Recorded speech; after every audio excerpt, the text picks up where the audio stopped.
आज की रात मैं तुम्हारा कवारापन देखना चाहता हूँ। ये सफ़ेद चादर जो बेड पर बिछाई है ना, इस पर मुझे तुम्हारे खून के धब्बे चाहिए। अगर ये सफ़ेद चादर लाल नहीं हुई तो मैं तुम्हें तलाक दे दूंगा। ये सुनकर मैं बहुत घबरा गई थी जब उसने जोर से मेरे बाप ने जबरदस्ती मेरा निकाह अपनी बहन की बेटी के साथ करवा दिया। मुझे उस पर पूरा शक था, इसलिए आज की रात मैं उसकी असलियत सभी के सामने लाना चाहता था। जब मैंने सफ़ेद चादर बेड पर बिछाई तो ये सफ़ेद चादर को देखकर अरूज का रंग जर्द पड़ गया था। असलम ने उसे बेड पर जोर से धक्का दिया और उसके लहंगे को खींचता उसके ऊपर झुका। तुम शहर की लड़की हो और मुझे तुम पर बिल्कुल भरोसा नहीं। कॉलेज जाने वाली लड़कियों से मुझे सख्त नफरत है। तुम तो कॉलेज के बहाने अपने यारों के साथ होटलों पे जाती हो और पता नहीं उनके साथ होटलों में क्या क्या गुल खिलाती हो, और यकीनन तुम भी बिल्कुल ऐसा ही कर चुकी होगी। वो तो मुझे बस घूरे जा रही थी। अरूज मजामत करती रही और मैं उसे सफेद चादर पर लिटाए झटके से उसकी नरम कमरे में बहुत खामोशी थी और बेड पर गुलाब के फूलों की पत्तियां बिखरी हुई थी। पूरा कमरा गुलाब के फूलों की खुशबू से महक रहा था। उस वक्त वो दुल्हन के रूप में बेड पर लहंगा फैलाए इस महलनुमा कमरे में बैठी हुई थी। वो लग तो बहुत खूबसूरत रही थी, लेकिन उसकी किस्मत उसकी खूबसूरती जैसी बिल्कुल भी नहीं थी। अरूज का दिल सूखे पत्ते की मानिंद लरस रहा था। वो लड़की आज मेरी बीवी बन गई और उसकी मासूमियत भरी खूबसूरती मेरे जज्बात को छेड़ रही थी। लेकिन मैं अपने जज्बात उस पर बिल्कुल भी नछावर नहीं करना चाहता था, क्योंकि मेरा निकाह मेरी ख्वाहिश से नहीं हुआ था, बल्कि मेरी माँ और फुफ्फो ने मिलकर जबरदस्ती करवाया था। जब ये कमरे में बैठी हुई मेरा इंतजार कर रही थी तो मैं कमरे में बड़े जोश के साथ दाखिल हुआ। मेरे इस तरह के जोश को देखकर वो कुछ सहम सी गई थी। मैं उसके पास गया और उसके बाजू को दबोचते हुए उसे बेड से नीचे खड़ा किया और उससे कहने लगा, ये जो तुम्हारी माँ ने यूं अचानक तुम्हारी शादी करवाई है वो भी मेरे साथ। अगर मेरी माँ मुझे इतना ज्यादा ब्लैकमेल ना करती तो तुम जैसी लड़की के साथ मैं कभी भी शादी ना करता। तुम जैसे लड़कियों की असलियत को नहीं जानता। खुद तुम मेरे खानदान की इज्जत हो, लेकिन तुम जैसी लड़कियां इज्जत कहलाने के काबिल नहीं होती। अब मुझे खुद जल्दी से बताओ कि आखिर तुम्हारी जिंदगी में ऐसा क्या हुआ है? तुमने ऐसा कौन सा कारनामा सर अंजाम दिया जो तुम्हारी माँ को यूं अचानक तुम्हारी शादी करने की जरूरत महसूस होगी? वो मुझसे कहने लगी, असलम वो माँ ने बस वैसे ही आपके साथ मेरी शादी करवा दी। वो मासूमियत से बोल रही थी और अपनी नजरें नीचे झुकाई हुई थी। मुझे उसकी बातें सुनकर बहुत ज्यादा गुस्सा आया था। मेरा बस चलता तो मैं उसे कच्चा चबा जाता। मैं तुमसे कुछ सवाल पूछ रहा हूँ, उसका सीधा सीधा जवाब दे दो। किसके साथ अपना मुंह काला करके आई हो? सच सच बता दो, ऐसा तुमने क्या कारनामा सर अंजाम दिया है जो तुम्हारी माँ ने इतनी कम उम्री में ही तुम्हारा मेरे साथ निकाह कर दिया? तुम छोटी सी लड़की हो, अभी तुम्हारी कच्ची उम्र है। तुम तो सिर्फ 18 साल की हो और इतनी छोटी उम्र में तुम्हारी माँ को क्या इतनी जरूरत पड़ गई कि अचानक तुम्हारे मेरे साथ शादी करवाने की जरूरत पड़ गई? तुम तो सिर्फ 15 साल की हो और इतनी छोटी उम्र में तुम्हारी माँ को क्या जरूरत पड़ गई? मैं तुमसे इतने साल बड़ा हूँ, मेरी उम्र तो 35 साल है, और 35 साल मर्द के साथ तुम्हारी माँ ने इतनी आसानी से कैसे निकाह कर दिया? तुम मुझसे आधी उम्र की हो, फिर तुम्हारी माँ ने क्यों मेरे साथ तुम्हारी शादी करवाई है? बताओ मुझे। अब की बार मैं उसे गुस्से से चलाते हुए पूछने लगा, मैंने कुछ भी नहीं किया। आप मेरा यकीन करें, मेरा किरदार गलत नहीं है। अब की बार दोबारा से अरूज ने अपनी सफाई पेश करनी चाहिए। तुम अच्छी तरह से मुझसे वाकिफ हो कि मैं किस तरह का इंसान हूँ। अगर मुझे तुम्हारी हकीकत मालूम होगी तो मैं तुम्हें तुम्हारे टुकड़े करके कुत्तों को डाल दूंगा। ये बात सुनकर वो मुझसे पीछे होने लगी। प्लीज आप मेरे साथ जबरदस्ती नहीं कर सकते, मुझे आपसे डर लग रहा है। तभी मैं उसे गुस्से से कहने लगा, देखो मुझे मेरी माँ ने मना किया है कि मैं आज की रात कोई भी जबरदस्ती ना करूं। वो कह रही थी कि तुम अभी छोटी हो, कम उम्र हो, तुम्हारे साथ मैं किसी किस्म का कोई ताल्लुक कायम ना करूं। तुम्हें बख्श दूं, अभी तुम्हें कुछ वक्त दूं इस रिश्ते को कबूल करने के लिए। हर चीज के लिए तुम्हें वक्त दूं। मुझे इतना बेवकूफ समझा हुआ है तुम माँ बेटी ने। मेरी माँ को भी तुमने लोगों ने बेवकूफ बनाया हुआ है। चलो मेरी माँ तो बहुत भोली है, वो किसी की भी बातों में आ जाती है। सिर्फ मेरी माँ की वजह से ही तुम यहाँ पर खड़ी हो। वो तो तुम्हें अपनी बेटी की तरह समझती है, इसलिए तुम्हारी माँ की चिकनी चुपड़ी बातों में आ जाती है। लेकिन मैं बेवकूफ नहीं हूँ। मुझे मालूम है कि कुछ तो ऐसा तुमने किया है जिसकी वजह से तुम्हारी माँ ने तुम्हें मेरे पल्लू से बांधा है।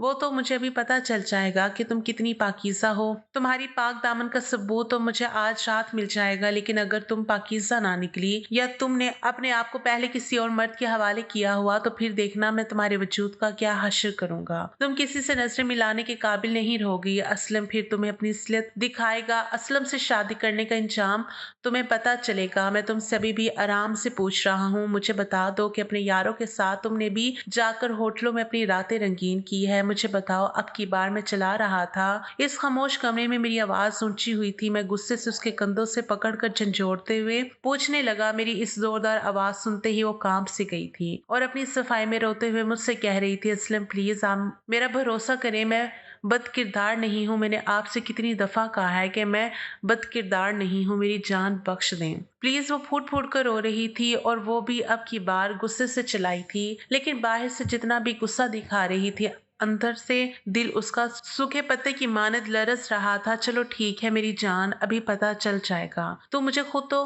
कुछ भी नहीं बताओगी। ये कहकर मैंने जो सेज गुलाब के फूलों की पत्तियों से सजाया गया था, उस खूबसूरत सेज को उतार के दूर फेंक दिया। तुम्हें मालूम है ना कि औरत पाकीज़ा ना हो तो मर्द को फौरन पता चल जाता है। ये कहकर मैं अलमारी की तरफ गया। उसके बाद जो अलमारी से चीज निकाली उसको देखकर तो अरूज के तन बदन में आग लग गई। असलम तुम कितने जाहिल हो। मैं तुम्हारी इसी जहालत की वजह से तुम्हारे साथ निकाह करना नहीं चाहती थी। तुम्हें औरत की पाकीज़गी से मतलब होता है। मैं आपको अपने करीब बिल्कुल भी नहीं आने दूंगी, ना ही आपके साथ किसी किस्म का कोई ताल्लुक कायम करूंगी। मुझे इस रिश्ते को कबूल करने के लिए वक्त चाहिए। वो घबराते हुए बोली, देखो वक्त तुम्हें शादी से एक हफ्ते पहले भी मिला है। एक हफ्ते के अंदर अंदर तुम्हारी शादी हुई है। एक हफ्ते में सोच लेती, बहाने बना लेती कि मैंने शोहर को क्या जवाब देना है कि मैंने क्यों अपना आप किसी और मर्द के हवाले किया। मैं उसके जबड़े को दबोचता हुआ बोला था तो अरूज मेरे हाथ को पीछे करने की कोशिश करने लगी। अगले ही लम्हे में अरूज को बेड की तरफ धक्का दे चुका था। अरूज उठने की कोशिश करने लगी, लेकिन वो छोटी उम्र की लड़की भला कहाँ 6 फुट के मर्द को अपने ऊपर से हटा सकती थी। मैं अपनी कमीज के बटन खोलता हुआ उतार कर दूर उछाल चुका था। वो अपनी आंखें बंद करते हुए बोली, शर्म नहीं आती मेरे सामने अपनी शर्ट उतारते हुए। वो उसे दूर करने की कोशिश करने लगी। वो वाह बहुत अच्छी एक्टिंग कर लेती हो। तुम तो मुझे गाँव का जाहिल समझती हो ना। अब मैं तुम्हें बताता हूँ कि जाहिलियत क्या होती है। मुझे तो गांव की लड़की चाहिए थी, तुम जैसी नहीं चाहिए थी। अरूज ने मुझे पीछे की तरफ धक्का दिया। बस भी कर दें, जो आपके मुंह में आ रहा है बकवास किए जा रहे हैं। खबरदार, जो आपने दोबारा मुझे छूने की कोशिश भी की तो और मेरे पास आने की बिल्कुल भी कोशिश मत करना। मैं भी इस रिश्ते को भी कबूल करने के लिए तैयार नहीं हूँ, ना ही मैं अभी इसको कबूल करूंगी। मुझे कुछ वक्त चाहिए। वो गुस्से में बोले जा रही थी जब उसकी कमर की तरफ मेरे हाथ गए। जैसे ही जिप खुलने की आवाज आई तो वो जी जान से कपकपाई। उसके कंधे से कुर्ती को हटाता हुआ अपने दांत वहां पर गाड़ चुका था। अरूज का दिल तो यूं था जैसे भी फट के बाहर आ जाएगा। वो कमर पर नाखून गाड़ते हुए मुझे अपने से दूर करने की कोशिश कर रही थी, लेकिन मैं बस उसके ऊपर जबरदस्ती चलाता गया। बस मुझे तुम्हारी पाक दामनी का सबूत चाहिए। मुझे देखना है कि तुम कितनी पाकीज़ा हो। अरूज मुझे खुद से दूर करने की कोशिश करती रही, लेकिन मेरी इस तरह की जबरदस्ती वाली हरकत पर आग बगूला हो गई थी। अचानक ही मैंने एक झटके से उसके लहंगे को खींचकर जब मेरी आंख खुली तो मैं अस्पताल के कमरे में बेड पर लेटी हुई थी। मेरी माँ भी कमरे में मौजूद थी। माँ मेरे पास ही बैठी हुई थी। मैं हड़बड़ाकर उठकर बैठ गई, कमरे को चारों अतराफ देखने लगी। मुझे याद था कि जैसे ही मैं नाश्ते करने के लिए बैठी थी कि मुझे ये एकदम बेहोशी तारी हो गई थी, लेकिन खुद को अस्पताल में पाकर मैं हैरान हो गई। जैसे ही मुझे होश आया तो मेरी माँ की आवाज आई, तुम ठीक तो हो ना रोज? मेरी बच्ची, ये तुम्हारे साथ क्या हो गया? तुम्हारी तो पूरी जिंदगी बर्बाद हो गई। अब कौन तुमसे शादी करेगा? मेरी माँ रोते हुए ये सब कह रही थी, लेकिन मुझे माँ की बातें समझ में नहीं आ रही थी। माँ, आप ये सब क्या कह रही हैं? मुझे तो आपकी बातें बिल्कुल समझ नहीं आ रही है। तू नादान है मेरी बच्ची, लेकिन कौन इस हकीकत को मानेगा? तू जल्दी से ठीक हो जाए, यहाँ से दूर चलते हैं। नहीं चाहिए हमें कोई भी प्रॉपर्टी में हिस्से। मैं बस तेरी इज्जत की हिफाजत चाहती हूँ, लेकिन तू इस बारे में किसी को भी नहीं बताएगी। अपना मुंह बंद रखना होगा, किसी की भी आगे जबान नहीं खोलनी होगी। मैं किसी तरह से तेरा रिश्ता तय कर दूंगी, मामला वही रफा दफा हो जाएगा। चल जल्दी से ठीक हो जा, हम यहाँ से दूर चले जाएंगे। मैं अपनी माँ को रोता हुआ देखकर परेशानी के आलम में अपनी माँ को पूछने लगी, माँ, बाबा के मरने के बाद इस घर के अलावा हमारा कोई ठिकाना नहीं है और हम अपना घर क्यों छोड़ेंगे। माँ मेरी बातें सुनकर कहने लगी, बेटी अभी तो बहुत मासूम है, तुझ में तो अभी भी बचपना है, लेकिन मैं तेरा शिकार होते हुए नहीं देख सकती। तो अभी इन बातों को नहीं समझेगी। पता नहीं मेरी माँ बहुत परेशान दिखाई दे रही थी। मुझे माँ की बातें समझ नहीं आ रही थी। यूं अस्पताल से डिस्चार्ज होते ही माँ मुझे लेकर अपने भाई के घर आ गई और माँ ने यहाँ पर आकर अपने भाई से अकेले में बात करने लगी। तब तक मैं अपने कमरे में बैठी माँ का इंतजार करने लगी और थोड़े ही वक्त के बाद माँ आकर मुझसे कहने लगी कि 8 दिनों में तेरा निकाह असलम के साथ होने वाला है, तुम इस निकाह के लिए तैयार रहना। ये सुनना था कि मेरे पैरों तले से जमीन निकल गई थी। नहीं माँ, मैं हरगिज असलम के साथ शादी नहीं करूंगी। वो मुझे बिल्कुल भी पसंद नहीं है, बिल्कुल जाहिल है। मैं उससे निकाह क्या, उसे देखना भी पसंद नहीं करती। ये सुनना था कि अम्मा ने गाल सुर्ख कर दिया था और कहने लगी, अगर तुम ये निकाह नहीं करोगी तो तुम्हारे करतूत सबके सामने आ जाएंगे। कुछ भी हो जाए माँ, लेकिन मैं असलम से निकाह नहीं करूंगी। मेरा ये कहना था कि माँ का हाथ का छाप मेरे गालों पर छूट गया था। आपके बाद मैं हैरान होती हुई अपनी माँ को देखा था, जिस माँ ने आज तक मुझे आंखें भी नहीं दिखाई थी। आज उन्होंने मेरे मुंह पर थप्पड़ मारा था। मैं माँ को हैरान नजरों से देख रही थी। जबकि मेरी माँ की आंखों से बेताशा आंसू निकल रहे थे, तभी असलम की माँ मेरे पास आई। आज मुझे समझाने लगी, देखो बेटा, तुम्हें ये निकाह तो करना ही होगा, ये तुम्हारी इज्जत का सवाल है। मुझे तो उनकी बातें कुछ भी समझ में नहीं आ रही थी। मैंने असलम की माँ को कोई जवाब नहीं दिया और भागती हुई अपने कमरे की तरफ जा रही थी। तब वो सीढ़ियों से आया और मोबाइल देखता हुआ आ रहा था। जब सीढ़ियों पर से निकट टकराई तो नीचे गिरने ही वाली थी कि असलम ने मुझे जल्दी से मेरी कमर में हाथ डाल के मुझे अपने करीब खींचा था। असलम का खींचना इतना तेज था कि मैं उसके सीने से जा टकराई थी। वो मुझे गुस्से से देखता रह गया। मैं उसकी बाहों की तरफ से निकलकर कमरे में चली गई। कमरे में आकर फूट फूट कर रोने लगी थी। पता नहीं मेरी माँ मेरे साथ क्या करने वाली थी, क्यों वो मेरी शादी उससे करना चाहती थी, वो भी मुझसे बड़े आदमी के साथ। ये सोचकर ही मेरा सर फटा जा रहा था। पता नहीं क्यों इन बातों का कुछ और अंदेशा हो रहा था। माँ तो फैसला कर चुकी थी कि मेरी शादी होकर ही रहेगी। इस शादी के लिए असलम को मनाने के लिए पूरी तैयारी कर रहे थे। शाम का वक्त था, सब खाना खाने के लिए टेबल पर बैठे हुए थे। तो ये मेरे मामू यानी असलम के अब्बा कहने लगे, असलम, हम सब ने मिलकर एक फैसला किया है तुम्हारे हवाले से। असलम सवालिया नजरों से उनकी तरफ देख रहा था और पूछा, किस बारे में बाबा? तो वो कहने लगे, हमने तुम्हारी शादी करने का फैसला किया है। ये सुनना था कि असलम हैरान हो गया, मेरी शादी किससे और आपने मुझे बताया नहीं? मामू कहने लगे, इसमें बताने वाली क्या बात है, इस घर में जो भी फैसला होता है वह हम ही करते हैं और इस फैसले को मानना होगा। अब असलम चुप बैठे हुए था। मामू जो भी फैसला करते थे वो कोई भी इनकार नहीं कर सकता था। असलम मामू का मुंह बोला बेटा था, क्योंकि मामू का दोस्त और उनकी बीवी कार एक्सीडेंट में मर चुके थे, इसलिए असलम को बचपन से ही उन दोनों ने मिलकर पाल पोस कर बड़ा किया था। मामू की भी कोई औलाद नहीं थी, इसलिए असलम को ही अपना बेटा समझकर अपने घर में रख लिया था और ऐसे में शादी का फैसला असलम पर किसी तूफान की तरह बरसा था। असलम 35 साल का हो चुका था। इतने साल होकर भी असलम ने शादी नहीं की थी। अब जब मामू ने शादी का फैसला ले ही लिया तो असलम को मानना ही था, लेकिन असलम किसी सूरत इस रिश्ते को कबूल नहीं कर सकता था, क्योंकि उम्रों का फर्क उसे बार बार याद दिलाता था। रोज तो 15 साल की मासूम लड़की और मैं 35 साल का मर्द, ये कैसे मुमकिन हो सकता था? अभी तो अरूज ने पढ़ाई भी पूरी नहीं की, फिर कैसे आप लोग उसके साथ मेरा निकाह कर सकते हैं? असलम, अब और कुछ मैं तुम्हारे मुंह से नहीं सुनना चाहता। बस अब मैंने कह दिया ना कि अगले जुमे को तुम्हारा अरूज के साथ निकाह है, तो मेरा ये फैसला अटल है। बाबा अपने कमरे में चले गए थे। मैं मेरी फूफो और माँ को देखने लगी। मेरी माँ ने तो मुझसे नजर फेर ली, वो भी तो मजबूर थी बाबा के फैसले के आगे। तभी मेरी फूफो कहने लगी, अरे तुम तो ऐसे गुस्सा दिखा रहे हो जैसे भाई किसी राह चलते को उठाकर तुमसे ब्याने वाले हैं। अरूज मेरी बेटी है, घर बैठे तुम्हें इतनी खूबसूरत और कम उम्र लड़की मिल रही है, लेकिन तुम हो इस रिश्ते को मानने को तैयार ही नहीं।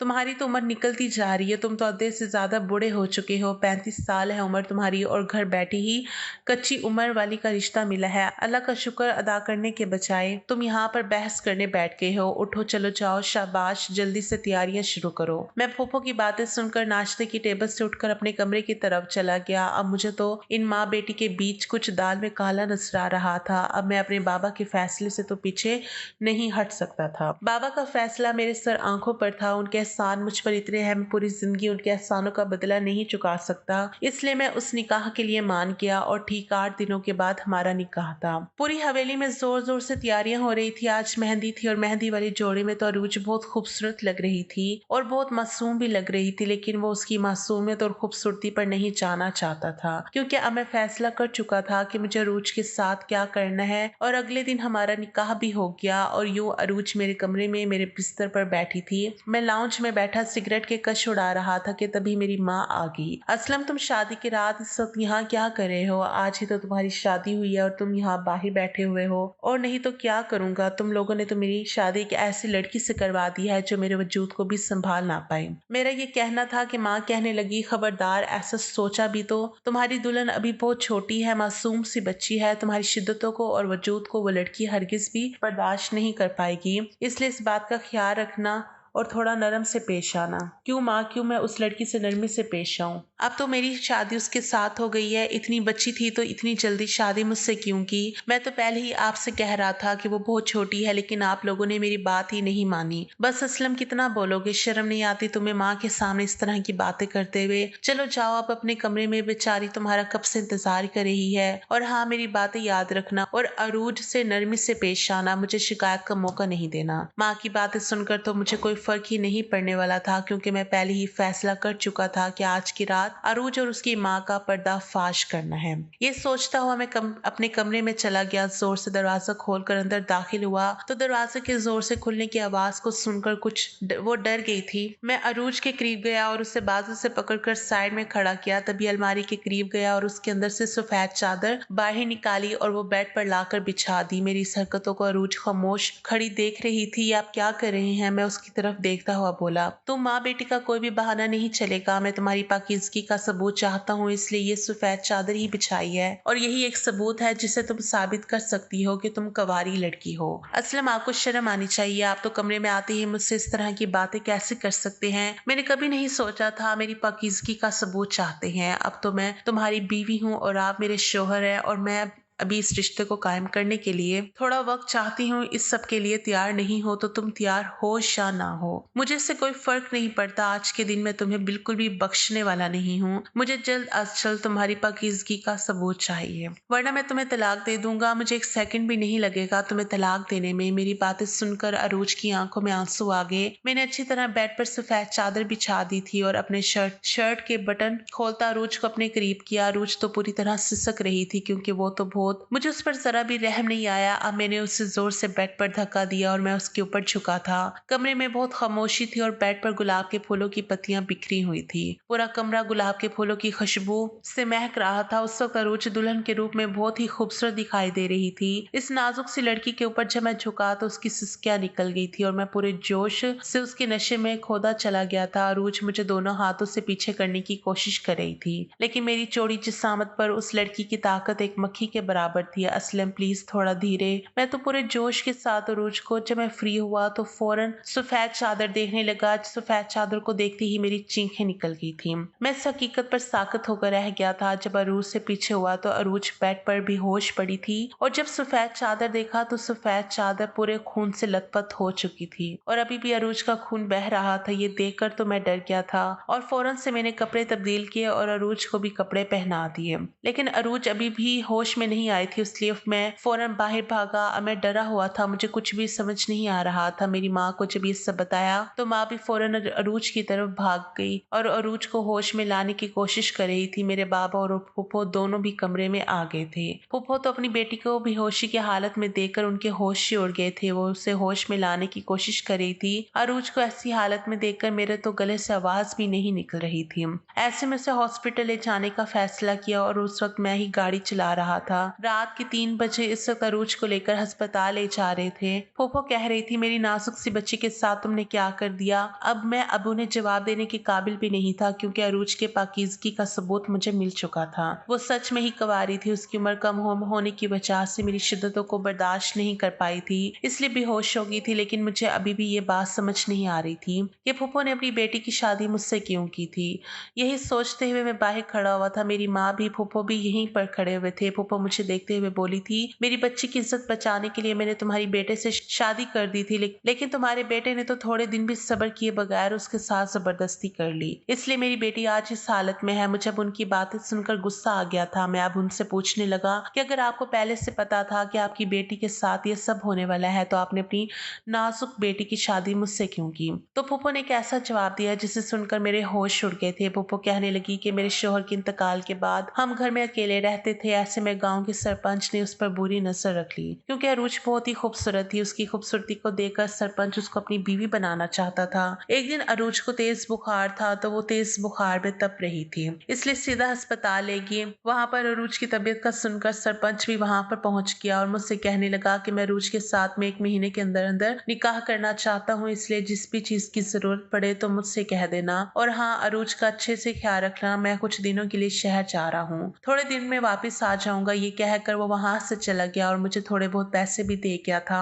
इसलिए मैं उसी पैसों में भाई के घर आ गई थी क्योंकि मैं हरगिज भी अपनी बेटी की शादी उससे नहीं कर सकती थी और जल्दी में कोई और फैसला भी नहीं कर सकती थी। इसलिए जब ये बात भाई को आकर बताई तो भाई ने ये फैसला किया कि वो अरूज की शादी तुमसे करेंगे। अरूज को इस सब के बारे में कुछ भी नहीं पता था। मेरी बच्ची बहुत मासूम है, उसे तो शादी के हवाले से कुछ पता नहीं था। वो मैं थी जो उसे शादी के लिए मजबूर कर रही थी और ऐसे में वो तुम्हारी बीवी बन गई थी। लेकिन तुमने क्या किया, उसके साथ एक ही रात में अस्पताल पहुंचा दिया। मैं फूफो के मुंह से ये सब बातें सुनकर हैरान हो गया था। मुझे इस हकीकत का पता चलते ही मुझे अरूज पर बहुत अफसोस हुआ था। इतने में डॉक्टर बाहर आई और कहने लगी शादी के रात का डर उनके दिल में बैठ गया था, इसलिए वो बेहोश हो गई थी। छोटी उम्र में अक्सर ऐसा केस हो जाता है, लेकिन ध्यान रहे आगे ऐसी गलती ना हो। मरीज को थोड़े दिनों के लिए आराम की जरूरत है, इसलिए इन्हें अपने शौहर से दूर रखिए। 1 माह बाद ये मिलाप कर सकते हैं। ये सुनना था कि अब मुझे भी थोड़ा सुकून मिला था। मैंने अरूज के हवाले से बहुत गलत सोचा था। हकीकत जाने बगैर ही उसे नफरत से पेश आया था और अरूज होश में आ गई थी और उसे अस्पताल से घर ले जाने लगे। पूरे रास्ते हम खामोशी थे, बस फूफो और अम्मी दोनों बातें कर रहे थे। अरूज पूरे रास्ते मुझे ही खामोशी से घूरे जा रही थी। मैं उसकी तरफ देख भी नहीं रहा था क्योंकि मैंने जो उसके साथ किया था शायद वो माफी के भी लायक नहीं था। थोड़े वक्त के फासले पर हम घर पहुंच गए। धीरे धीरे दिन गुजरते जा रहे थे और अरूज भी मेरी माँ के कमरे में ही सोती थी। मैं अपने कमरे में सो रहा था, लेकिन मैंने अब अरूज से दूरी बना ली थी। लेकिन अरूज बड़े दिनों से मुझे देख रही थी। पता नहीं शायद मुझसे कोई काम था उससे, लेकिन मैं अब उससे बात करके और मुश्किल में डालना नहीं चाहता था, इसलिए दूरी ही बनाई रखी। ऐसे 2 माह हो चुके थे। एक दिन कमरे में मैं सो रहा था कि किसी का हाथ मेरे लब पर टच हुआ तो मैं घबरा गया। जब लाइट ऑन करके देखा तो बिल्कुल मेरे करीब अरूज थी। अरूज, यहाँ क्यों आई हो? वो कहने लगी, क्यों मैं नहीं आ सकती? क्या मैं ही तुम्हारी बीवी हूँ? कहाँ में हूँ तुम्हारे और तुम मेरे शोहर हो, हक रखती हूँ मैं तुम्हारे कमरे में आने का और आपके करीब आने का भी हक रखती हूँ। ये कहकर अरूज मेरे गले लगी। मैं अरूज को अपने आप से छुड़वाने की कोशिश कर रहा था, लेकिन अरूज छोड़ने का नाम ही नहीं ले रही थी। अब मैंने भी उसे अपनी बाहों में जकड़ लिया और उसे माफी मांगने लगा। मुझे माफ कर दो अरूज, मैं तुम्हारे साथ ऐसा रवैया नहीं रखना चाहता था। वो बोली, आप पूरे हक से मेरे करीब आ सकते हैं। ये कहते मैंने जोर से उसे अपनी बाहों में लेने से पहले कहा कि तुम मेरी शिद्दतों को बर्दाश्त नहीं कर पाओगी, वरना तुम्हें फिर से अस्पताल ले जाना पड़ेगा। ये सुनते ही वो शर्म से पानी पानी हो गई थी और आज पूरे हक से हमारा रिश्ता कायम हो चुका था।